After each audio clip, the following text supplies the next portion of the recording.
श्री राम, जय जय श्री राम। प्रेम से बोला अयोध्या नरेश श्री रामचंद्र की जय।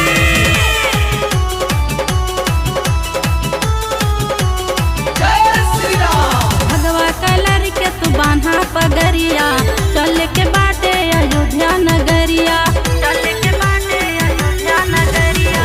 भगवा कलर के तू बांधा पगरिया, चल के बाटे अयोध्या नगरिया।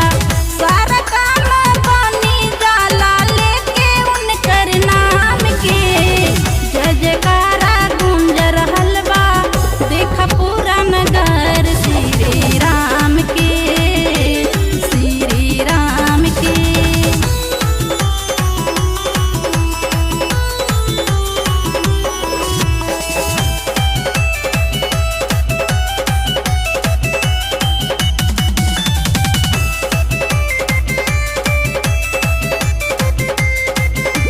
भगवा कलर में रंगल बाटे आज पूरा देश हो, नर नारी राजा भिखारी लौके के भेष हो, लौके के भेष हो।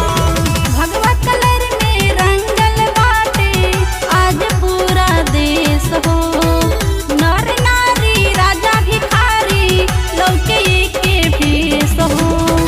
जन्म सफल होई जाई भक्त वही जे धाम पे, जय जयकारा गूंज रहल बा, देखा पूरा नगर श्री राम के, श्री राम के।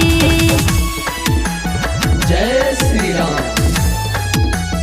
जय जय श्री राम।